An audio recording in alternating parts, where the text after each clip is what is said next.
Good morning, good afternoon, good evening दोस्तों। Kevin sir back from personal tutor, standard 12th geography playlist आप लोग मेरे साथ देख रहे हैं। चैप्टर है ह्यूमन सेटलमेंट्स, टॉपिक है classification of urban settlements on basis of location.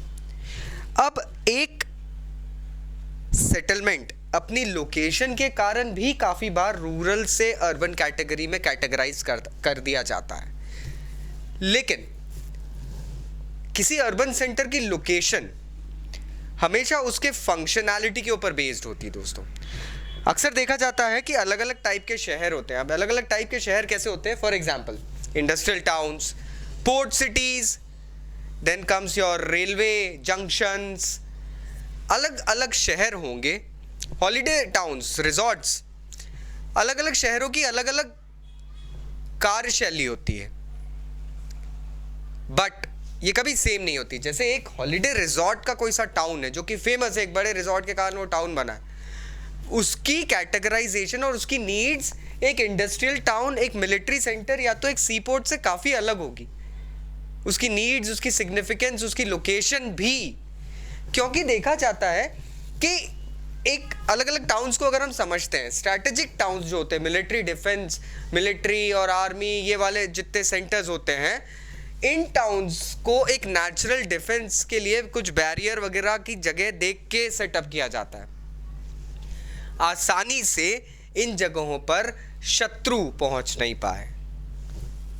Then आते हैं माइनिंग टाउन्स। जैसा कि नाम सजेस्ट करता है, इन शहरों में लोगों को जाहिर बात है इकोनॉमिक रिसोर्सेज की ज़रूरत पड़ती है। रॉ मटेरियल वगैरह जो भी रहता है, मतलब जो मिनरल्स जो रहते हैं, उनके एक्सकवेशन के लिए जहाँ पे ज़्यादातर तौर के मिनरल्स वगैरह एक्सकवेट करे जा सकते हैं, उन जगहों को हम माइनिंग टाउन्स बना देते हैं। देन आते हैं इंडस्ट्रियल टाउन्स। इंडस्ट्रियल टाउन्स भी कुछ कैटेगरीज पे बेस्ड होते हैं दोस्तों। यहाँ पर एनर्जी और रॉ मटेरियल की प्रोक्योरमेंट काफ़ी इजी रहती है, साथ ही साथ यहाँ से ट्रांसपोर्टेशन, सामान की लोडिंग अनलोडिंग भी काफ़ी इजी होनी चाहिए।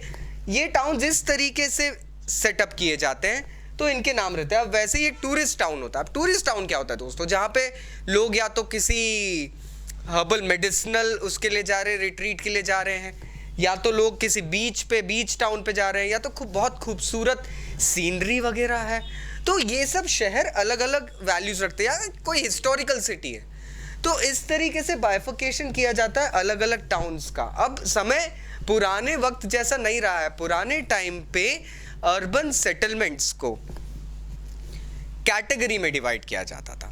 अर्बन सेटलमेंट्स की कुछ नीड्स होती थी। फॉर एग्जांपल यहाँ हम देख रहे हैं अर्ली अर्बन सेटलमेंट्स किन चीज़ों पे टिके रहते थे। सबसे पहले अवेलेबिलिटी ऑफ वाटर, भैया पानी भरपूर होना चाहिए शहर की नीड्स के लिए, एग्रीकल्चर के लिए, नेविगेशन के लिए। Next, supply of building material. Building material बहुतायत में मिलना चाहिए। आप किसी रेगिस्तान के बीच में कोई अर्बन सेटलमेंट नहीं बना सकते, बहुत दूर से लाना पड़ता है। And finally fertile land.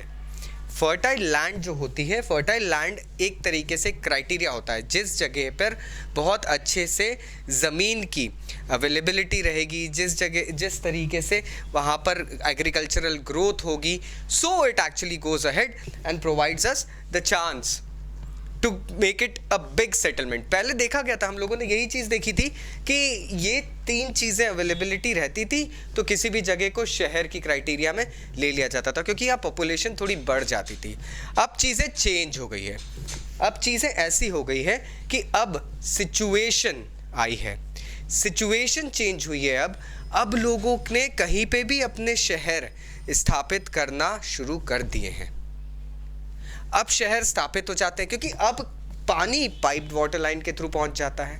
इसके बाद में अगर हम बिल्डिंग मटेरियल की बात करते हैं, ट्रांसपोर्ट के थ्रू पहुंच जाता है। So there are various things that actually go ahead and reach out to things. तो अब लोकेशन के साथ साथ सिचुएशन, देखिए दो अलग अलग वर्ड्स है, लोकेशन के साथ साथ सिचुएशंस भी कुछ इंपॉर्टेंट क्राइटेरिया बन गए हैं।